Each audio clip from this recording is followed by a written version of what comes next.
आप ये जो घर देख रहे हैं, ये घर संकेत और रोहिणी का है। संकेत रोहिणी का दूसरा पति है। रोहिणी का पहला पति रमेश एक ट्रक ड्राइवर था जो एक रोड दुर्घटना में मारा गया था। रोहिणी की दो बेटियां थीं, कंचन और प्रीति। कंचन बड़ी बेटी थी जो कि रमेश की बेटी थी और छोटी बेटी प्रीति संकेत की थी। कंचन को कभी अपने सौतेले बाप से प्यार नहीं मिला। संकेत रोज शराब पीकर घर आता था और कोई भी काम धंधा नहीं करता था। रोहिणी लोगों के घर जाकर काम करती थी। एक दिन शाम को कंचन और प्रीति भोजन कर रहे थे। तभी संकेत कंचन से बोलता है, सारा दिन बस भोजन करती रहती है, इतनी बड़ी हो गई है, ये नहीं कि अपनी माँ के साथ जाकर उसका काम में हाथ बटाए, किसी काम की नहीं है। अरे पापा, अभी तो मेरी पढ़ाई चल रही है। पढ़ाई पूरी होने के बाद मुझे बाहर शहर में अच्छी नौकरी मिल जाएगी। पढ़ाई लिखाई कराकर तू इतने पैसे खराब कर रही है, क्या फायदा होगा तेरी ऐसी पढ़ाई से? ये पढ़ाई वढ़ाई छोड़, अब बस अपनी माँ के साथ काम कर जा। पर पापा, मैं अभी पढ़ना चाहती हूँ। तुझे मैंने कितनी बार बोला है कि मैं तेरा पापा नहीं हूँ, तेरा पापा वो है। संकेत कंचन पर बहुत गुस्सा करता है और कंचन रोते हुए भोजन को छोड़कर अपने कमरे में चली जाती है। फिर रोहिणी संकेत को बोलती है, तुम कंचन को हमेशा गुस्सा क्यों करते रहते हो? वो भी तो तुम्हारी बेटी है। मैं अभी काम कर रही हूँ ना, तो उसे अभी अच्छे से पढ़ाई पूरी करने दो। कंचन अपने कमरे में बैठकर रोते रोते बोलती है, मुझे कैसे भी करके कोई नौकरी करनी पड़ेगी जिससे पापा मुझसे खुश हो जाए। कंचन नौकरी की तलाश में सुबह सुबह घर से निकल जाती है और ऐसे ही पूरा दिन बीत जाता है, लेकिन कंचन को कोई नौकरी नहीं मिलती है और नौकरी ना मिलने पर वो परेशान हो जाती है और सोचते सोचते वो जंगल की तरफ निकल जाती है और थोड़ी दूर चलते चलते उसे जंगल में एक पहाड़ दिखाई देता है। उस पहाड़ में एक दरवाजा होता है। अरे ये क्या, पहाड़ में दरवाजा? ये कैसे हो सकता है? इसे देखना पड़ेगा कि आखिर इस दरवाजे में क्या है। कंचन पहाड़ के दरवाजे के पास जाती है और चारों तरफ देखती है, लेकिन उसे वहां गुफा के आसपास कोई भी नजर नहीं आता और फिर वो उस गुफा के दरवाजे को खोलकर अंदर चली जाती है। वो जैसे ही अंदर जाती है, गुफा का दरवाजा अपने आप बंद हो जाता है और वो बहुत डर जाती है और गुफा के अंदर डरावनी आवाजें आने लगती हैं, जिससे वो और ज्यादा डर जाती है। उस पहाड़ी गुफा के बाहर एक पेड़ था। उस पेड़ पर दो चुड़ैल रहती थी, मामदा छोटी और संपदा बड़ी। ये दोनों चुड़ैल बहनें थीं कि तभी मामदा संपदा से बोलती है, संपदा दीदी, बहुत दिनों से हमने इंसानी खून नहीं पिया है। चलो दीदी, अब हम इंसानी दुनिया में चलते हैं, वहीं जाकर अपनी खूनी प्यास बुझाएंगे और किसी बड़े इंसान को पकड़कर तोड़ मरोड़ कर खाएंगे। मुझे इंसान अच्छा नहीं लगता है, क्या एक नमकीन खून को पीना। बाप रे, अरे ये लोग तो इंसानों को खाने की बातें कर रही हैं। कंचन अंदर इन सब बातों को सुनकर डर रही थी और बाहर मामदा संपदा से इंसानों को खाने की जिद कर रही थी। चलो दीदी, नहीं तो हम लोग अपनी पुरानी जगह घूम कर आते हैं और वहाँ पास में हरा भरा जंगल भी है, वहाँ ताज़ा ताज़ा बहुत सारे जानवर भी मिलेंगे, वहीं जाकर जानवरों का शिकार करेंगे। हाँ, ये ठीक रहेगा।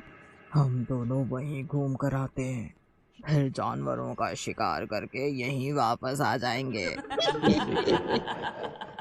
फिर वो जादू से पेड़ के साथ पूरी गुफा को आकाश में उड़ाकर ले जा रहे होते हैं कि तभी कंचन बोलती है, हाय राम, ये दोनों अब कहाँ जानवर खाने जाएंगे? मेरी तो कुछ समझ में नहीं आ रहा है और ये दोनों मिलकर कैसी डरावनी डरावनी बातें कर रही हैं। मुझे अब यहाँ से निकल जाना चाहिए। कंचन जैसे ही दरवाजा खोलती है और देखती है कि पेड़ के साथ पूरी की पूरी गुफा आसमान में उड़ रही है। ये सब देखकर कंचन बहुत ज्यादा डर जाती है और भगवान से प्रार्थना करती है कि कैसे भी करके उसकी जान बच जाए। थोड़ी देर में वो गुफा एक जादुई नगरी से उतरती है और फिर वो दोनों चुड़ैलें जंगल की तरफ चली जाती हैं। उनके दोनों के जाते ही कंचन दरवाजा खोलकर बाहर आती है और जैसे ही बाहर आती है वो उस जगह को देखकर हैरान हो जाती है क्योंकि वो पूरी जगह सोने जवारात से भरी होती है। कंचन को ये देखकर बहुत खुशी होती है और वो सोचती है कि अगर मैं यहाँ से थोड़ा सा सोना ले जाऊंगी तो इन चुड़ैलों की इस जादुई नगरी में कोई कमी नहीं होगी। और वो एक सोने से भरा बक्सा उठा लेती है और उन दोनों चुड़ैलों के आने से पहले उस गुफा में वापस चली जाती है। थोड़ी देर बाद दोनों चुड़ैलें वापस गुफा के पास पेड़ पर आकर बैठ जाती हैं। आहा, आज बहुत दिनों बाद जानवरों का शिकार करके बहुत ज्यादा मजा आया। चलो दीदी वापस चलते हैं। फिर वो दोनों चुड़ैलें उसी पेड़ पर बैठकर गुफा के साथ वापस अपने जंगल चले जाते हैं। और थोड़ी देर बाद वो दोनों चुड़ैलें पेड़ पर ही बैठी बैठी सो जाती हैं। उन दोनों को सोता देख कंचन भी धीरे से दरवाजा खोलकर उस भरे हुए संदूक को लेकर वहां से जल्दी से भागकर अपने घर जाती है। घर के बाहर उसकी माँ उसकी राह देखती है कि तभी कंचन को डरा हुआ भागता आकर देख वो उससे पूछती है कि इतनी देर कैसे हो गई। फिर उसकी माँ उसे अंदर घर में ले जाती है और उसके हाथ में बक्से को देखकर उसकी माँ कंचन से उस बक्से के बारे में पूछती है। फिर कंचन अपनी माँ को विस्तार से सारी बातें बताती है। कंचन और रोहिणी की ये सब बातें संकेत चुप्पी से सुनता है।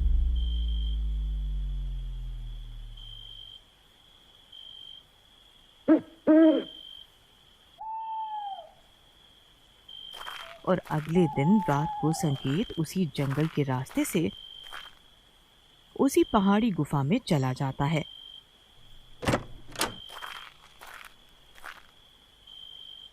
और फिर उस दिन की ही तरह दोनों चुड़ैलों के जादू से वो गुफा और पेड़ उड़कर जादुई नगरी पहुंच जाते हैं। और संकेत उन दोनों के जाने के बाद दरवाजा खोलकर बाहर आता है। उन सब सोने जवाहरात को देखकर संकेत की आंखें खुली की खुली रह जाती हैं। अरे बाप रे, इतना सारा सोना! मैं ज्यादा से ज्यादा सोना यहाँ से ले जाऊंगा, फिर मुझे कभी किसी से पीने के लिए पैसे नहीं मांगने पड़ेंगे। ऐसा बोलकर संकेत 4-5 सोने से भरे बक्सों को उठाकर वापस गुफा में चला जाता है। थोड़ी देर बाद मामदा और संपदा भी वापस आकर उसी पेड़ पर बैठ जाते हैं और अपनी जादुई शक्तियों से वापस उसी जंगल में पहुंच जाते हैं। और संकेत फिर जल्दी से गुफा का दरवाजा खोलकर सोने के बक्से को लेकर भागता है। उसे अंधेरे की वजह से सही से दिखाई नहीं देता और वो पत्थर से टकराकर नीचे गिर जाता है और जोर से चिल्लाता है, अरे मैं गिर गया, कोई है यहाँ जो मेरी मदद कर सके, कोई बचाओ। संकेत की चिल्लाने की आवाज को वो दोनों चुड़ैलें सुन लेती हैं। कौन है वहाँ पर? फिर वो दोनों चुड़ैलें संकेत के पास पहुंच जाती हैं। अरे अरे मैं गिर गया, कोई है क्या? अरे ये तो एक इंसान है और इसके पास तो हमारी जादुई नगरी का सोना भी गिरा हुआ है। इसका मतलब इसने पक्का हमारी जादुई नगरी से चोरी की है। हाँ दीदी, और ये हमारी जादुई नगरी के बारे में सब जान भी गया है। तब तो हम इसे बिल्कुल नहीं छोड़ेंगे। बहुत दिन हो गए हैं, वैसे भी हमने इंसानी खून नहीं पिया, आज पिएंगे।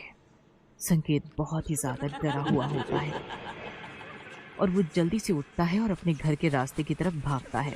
संपदा और मामदा चुड़ैलें संकेत के पीछे पड़ जाती हैं और संपदा अपने एक हाथ को लंबा करके संकेत को पकड़ने की कोशिश करता है। अरे बाप रे, मुझे तो ये चुड़ैल खा लेगी, बचाओ मुझे, कोई बचाओ, बचाओ मुझे, बचाओ। संकेत के जंगल पार करते ही संपदा अपना हाथ पीछे ले लेती है और उसे जाने देती है। नहीं नहीं, हम अब इस जंगल में नहीं रहेंगे। अब हम दोनों वापस अपनी जादुई नगरी में चले जाएंगे।